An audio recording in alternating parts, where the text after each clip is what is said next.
1969 'ਚ ਮੈਂ 13 ਸਾਲਾਂ ਦਾ ਸੀਗਾ ਤਾਂ ਅਸੀਂ ਪਹਿਲਾਂ ਸਟਾਕਟਨ ਗੁਰਦੁਆਰਾ ਸਾਹਿਬ ਗਏ ਉਦਣ। ਉੱਥੋਂ ਆ ਕੇ ਫਿਰ ਇੱਥੇ ਅਸੀਂ ਇਸ ਗੁਰਦੁਆਰਾ ਸਾਹਿਬ ਦੀ ਨੀਂਹ ਰੱਖੀ। 4 ਵਜੇ ਦਾ ਟਾਈਮ ਸੀਗਾ ਤਾਂ ਉਦੋਂ ਮੇਰਾ ਗ੍ਰੈਂਡਫਾਦਰ ਵੀ ਜਿੰਦਾ ਸੀਗਾ ਤਾਂ ਮੇਰਾ ਡੈਡ ਵੀ ਸੀਗਾ ਤਾਂ ਇੱਕ ਹੋਰ ਇੱਥੇ ਬਾਬਾ ਜੀ ਹੁੰਦੇ ਉਹਨਾਂ ਦਾ ਸੀ ਭਾਈ ਦਾਮਨ ਸਿੰਘ। ਠੀਕ ਹੈ। ਤਾਂ ਉਹ ਵੀ ਇੱਥੇ ਮੋਹਰੀਆਂ 'ਚ ਹੁੰਦੇ ਸੀਗੇ ਤਾਂ ਉਹਨੇ 2-3 ਜਣਿਆਂ ਨੇ ਮੋਹਰੇ ਹੋ ਕੇ ਤਾਂ ਇੱਥੇ ਆ ਕੇ ਅਸੀਂ ਨੀਂਹ ਪੱਟੀ। ਤਾਂ ਕਦੀ ਸੋਚਿਆ ਵੀ ਨਹੀਂ ਸੀਗਾ ਪਈ ਕਿ ਇੱਥੇ ਤੱਕ ਪਹੁੰਚ ਜਾਊਗੀ ਸੀਡ ਕਿੱਦਾਂ ਨਾ ਬੂਟਾ ਬੜਾ ਬਣ ਜਾਣਾ ਇਹ। ਵਾਹਿਗੁਰੂ ਜੀ ਕਾ ਖਾਲਸਾ ਵਾਹਿਗੁਰੂ ਜੀ ਕੀ ਫਤਿਹ। ਗੁਰਦੁਆਰਾ ਸਾਹਿਬ ਟਿਆਰਾ ਬੁਏਨਾ ਯੂਬਾ ਸਿਟੀ ਵਿਖੇ ਕਵਰੇਜ ਚੱਲ ਰਹੀ ਆ, ਜਿੱਥੇ ਕਿ 44ਵਾਂ ਮਹਾਨ ਨਗਰ ਕੀਰਤਨ ਸਾਹਿਬ ਸ੍ਰੀ ਗੁਰੂ ਗ੍ਰੰਥ ਸਾਹਿਬ ਮਹਾਰਾਜ ਜੀ ਦੇ ਗੁਰਤਾਗੱਦੀ ਦਿਵਸ ਨੂੰ ਸਮਰਪਿਤ ਚੱਲ ਰਹੇ ਆ। ਇੱਥੇ ਆਪਣੇ ਨਾਲ ਯੂਬਾ ਸਿਟੀ ਦੇ ਨਜ਼ਦੀਕ ਹੀ ਸ਼ਹਿਰ ਆ ਲਾਈਵ ਓਕ, ਉੱਥੋਂ ਦੇ ਜਿਹੜੇ 2 ਟਾਈਮ ਮੇਅਰ ਇਸ time city council member Lakhvir Singh Ghagg ਜੀ ਉਹ ਜੁੜੇ ਹੋਏ ਆ। ਆਓ ਉਹਨਾਂ ਦੇ ਨਾਲ ਗੱਲਬਾਤ ਕਰਦੇ ਆ। ਲਖਵੀਰ ਜੀ, ਜੀ ਆਇਆਂ ਨੂੰ। ਵਾਹਿਗੁਰੂ ਜੀ ਕਾ ਖਾਲਸਾ ਵਾਹਿਗੁਰੂ ਜੀ ਕਾ ਖਾਲਸਾ ਵਾਹਿਗੁਰੂ ਜੀ ਕੀ ਫਤਿਹ ਜੀ। ਸੋ ਹਰ ਸਾਲ ਉਡੀਕ ਹੁੰਦੀ ਆ ਇਸ ਨਗਰ ਕੀਰਤਨ ਦੀ।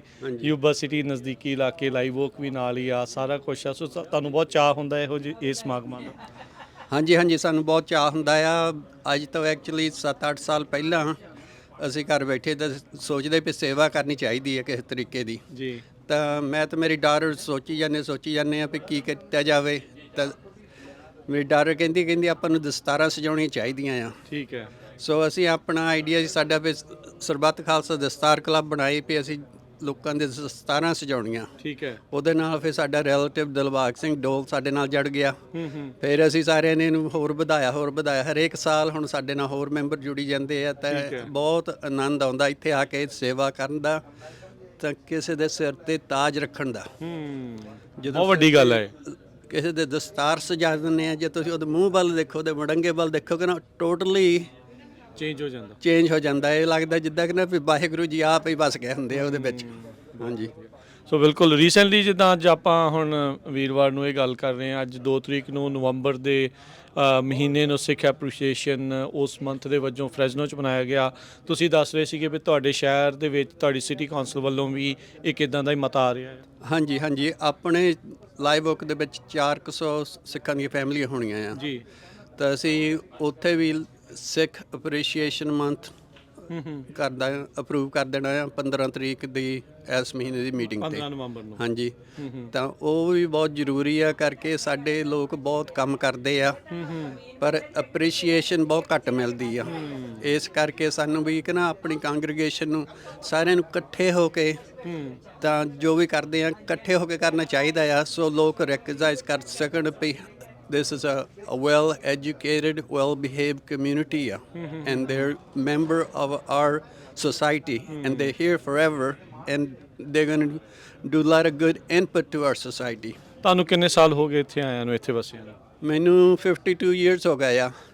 1969 'ਚ ਮੈਂ 13 ਸਾਲਾਂ ਦਾ ਸੀਗਾ ਤਾਂ ਅਸੀਂ ਪਹਿਲਾਂ ਸਟਾਕਟਨ ਗੁਰਦੁਆਰਾ ਸਾਹਿਬ ਗਏ ਉਦਣ। ਉੱਥੋਂ ਆ ਕੇ ਫਿਰ ਇੱਥੇ ਅਸੀਂ ਇਸ ਗੁਰਦੁਆਰਾ ਸਾਹਿਬ ਦੀ ਨੀਂਹ ਰੱਖੀ। 4 ਵਜੇ ਦਾ ਟਾਈਮ ਸੀਗਾ ਤਾਂ ਉਦੋਂ ਮੇਰਾ ਗ੍ਰੈਂਡਫਾਦਰ ਵੀ ਜਿੰਦਾ ਸੀਗਾ ਤਾਂ ਮੇਰਾ ਡੈਡ ਵੀ ਸੀਗਾ ਤਾਂ ਇੱਕ ਹੋਰ ਇੱਥੇ ਬਾਬਾ ਜੀ ਹੁੰਦੇ ਉਹਨਾਂ ਦਾ ਸੀ ਭਾਈ ਦਾਮਨ ਸਿੰਘ। ਠੀਕ ਹੈ। ਤਾਂ ਉਹ ਵੀ ਇੱਥੇ ਮੋਹਰੀਆਂ 'ਚ ਹੁੰਦੇ ਸੀਗੇ ਤਾਂ ਉਹਨੇ 2-3 ਜਣਿਆਂ ਨੇ ਮੋਹਰੇ ਹੋ ਕੇ ਤਾਂ ਇੱਥੇ ਆ ਕੇ ਅਸੀਂ ਨੀਂਹ ਪੱਟੀ। ਤਾਂ ਕਦੀ ਸੋਚਿਆ ਵੀ ਨਹੀਂ ਸੀਗਾ ਪਈ ਕਿ ਇੱਥੇ ਤੱਕ ਪਹੁੰਚ ਜਾਊਗੀ ਸੀਡ ਕਿੱਦਾਂ ਨਾ ਬੂਟਾ ਬੜਾ ਬਣ ਜਾਣਾ ਇਹ। ਤਾਂ ਇੱਦਾਂ ਕਿ ਨਾ ਸੋ ਬਾਕੀ ਜਿੱਦਾਂ ਆਪਣੇ ਦਦਾਰ ਸਿੰਘ ਬੈਂਸ ਨੇ ਕੰਮ ਕੀਤਾ ਆ, ਇੱਦਾਂ ਦੇ ਬੰਦਿਆਂ ਨੇ ਬਹੁਤ ਸਾਰੇ ਬੰਦੇ, ਸਾਰਿਆਂ ਦਾ ਨਾਂ ਨਹੀਂ ਲੈ ਸਕਦੇ ਇਸ ਵੇਲੇ, ਪਰ ਆਪਣੀ ਸਾਰਿਆਂ ਨੇ ਇਨਪੁਟ ਇਹਦੇ ਵਿੱਚ ਪਾਈ। ਤੁਸੀਂ ਕਿੱਦਾਂ ਚੇਂਜ ਹੁੰਦੇ ਦੇਖਿਆ ਜਦੋਂ ਤੁਸੀਂ ਦੇਖਿਆ ਵੀ ਨੀਂਹ ਪੱਥਰ ਤੋਂ ਲੈ ਕੇ ਅੱਜ ਜਦੋਂ ਆਪਾਂ ਦੇਖਦੇ ਹਾਂ ਤਕਰੀਬਨ ਲੱਖ ਤੋਂ ਵੱਧ ਲੋਕ ਨਤਮਸਤਕ ਹੋਣ ਦੇ ਲਈ ਪੂਰੇ ਮੁਲਕ ਭਰ ਚੋਂ ਇੱਥੋਂ ਤੱਕ ਕਿ ਆਊਟ ਆਫ ਕੰਟਰੀ ਵੀ ਲੋਕ ਜਦੋਂ ਆਉਂਦੇ, ਕਿੱਦਾਂ ਮਹਿਸੂਸ ਹੁੰਦਾ ਹੈ? ਫਿਰ ਜਦੋਂ ਪਹਿਲਾਂ ਹੀ ਨਗਰ ਕੀਰਤਨ ਹੋਇਆ ਕਿ ਨਾ, ਉਦੋਂ ਲੋਕਾਂ ਨੂੰ ਪਤਾ ਨਹੀਂ ਲੱਗਦਾ ਵੀ ਐਕਚੁਅਲੀ ਕੀ ਕਰ ਰਹੇ ਹਾਂ। Right, it was like something totally out of the box ਸੀਗਾ। ਪਰ ਐਵਰੀ ਈਅਰ ਮੋਰ ਅਪਰੀਸ਼ੀਏਸ਼ਨ, ਮੋਰ ਲੋਕ ਆਪਣੇ ਕਮਿਊਨਿਟੀ ਜਿੱਦਾਂ ਐਸਟੈਬਲਿਸ਼ਮੈਂਟ ਆ ਕੇ ਲੰਗਰ ਲਾਉਣੇ, ਫ੍ਰੀ ਫੂਡ ਦੇਣਾ, ਫ੍ਰੀ ਚੀਜ਼ਾਂ ਦੇਣੀਆਂ। ਇਟ ਜਸਟ ਸੋ ਅਮੇਜ਼ਿੰਗ ਆ ਕਿ ਨਾ ਆਪਾਂ 5-6 ਦਿਨ ਸੈਪਰੇਟ ਰੱਖ ਲਈਦੇ ਆ ਵੀ ਇੱਥੇ ਆ ਗੁਰਦੁਆਰਾ ਕਿ ਸੇਵਾ ਕਰਨੀ ਆ, ਬਾਬਾ ਜੀ ਦਾ ਨਾਮ ਜਪਣਾ ਆ, ਤਾਂ ਬਲੈਸਿੰਗ ਲੈਣੀ ਹੈ ਲੈਣੀ। ਹਾਂਜੀ। ਸੋ ਬਹੁਤ ਵਧੀਆ ਲਖਬੀਰ ਜੀ ਤੁਸੀਂ ਜਿਹੜਾ ਉਹ ਦੱਸਿਆ। ਦੇਖੋ ਕਿੰਨੇ ਸਾਲ ਤੋਂ 60 ਦੇ ਦਹਾਕੇ ਦੀ ਇਹ ਗੱਲ ਕਰਦੇ, ਉਦੋਂ ਤੋਂ ਲੈ ਕੇ ਹੁਣ 2023 ਦੇ ਵਿੱਚ ਆਪਾਂ ਪਹੁੰਚ ਚੁੱਕੇ ਹਾਂ। ਕਿੰਨਾ ਜ਼ਿਆਦਾ ਗਰੋ ਹੋਇਆ। ਉਦੋਂ ਇਹਨਾਂ ਨੂੰ ਵੀ ਨਹੀਂ ਸੀ ਪਤਾ ਵੀ ਇੱਥੇ ਤੱਕ ਇਸ ਨਗਰ ਕੀਰਤਨ ਨੇ ਪਹੁੰਚ ਜਾਣਾ, ਵੀ ਅਮਰੀਕਾ ਦਾ ਸਭ ਤੋਂ ਵੱਡਾ ਨਗਰ ਕੀਰਤਨ ਜਿਹੜਾ ਉਹ ਬਣ ਜਾਣਾ ਆ। ਸੋ ਜੀ ਆਇਆਂ ਨੂੰ ਆਖਦੇ ਆ, ਤੁਸੀਂ ਆਓ ਸਾਰੇ ਜਣੇ ਪਰਿਵਾਰਾਂ ਸਮੇਤ ਪਹੁੰਚੋ, ਇਸ ਨਗਰ ਕੀਰਤਨ ਦੀ ਸ਼ੋਭਾ ਵਧਾਓ ਤੇ ਗੁਰੂ ਦੇ ਨਾਮ ਦੇ ਨਾਲ ਜਿਹੜੋ ਆਪਾਂ ਜੁੜੀਏ, ਸੇਵਾ ਜਿਹੜੀ ਉਹ ਵੱਧ ਤੋਂ ਵੱਧ ਕਰੀਏ। ਇੰਨੀਆਂ ਗੱਲਾਂ ਦੇ ਨਾਲ ਸਮਾਪਤੀ। ਵਾਹਿਗੁਰੂ ਜੀ ਕਾ ਖਾਲਸਾ, ਵਾਹਿਗੁਰੂ ਜੀ ਕੀ ਫਤਿਹ।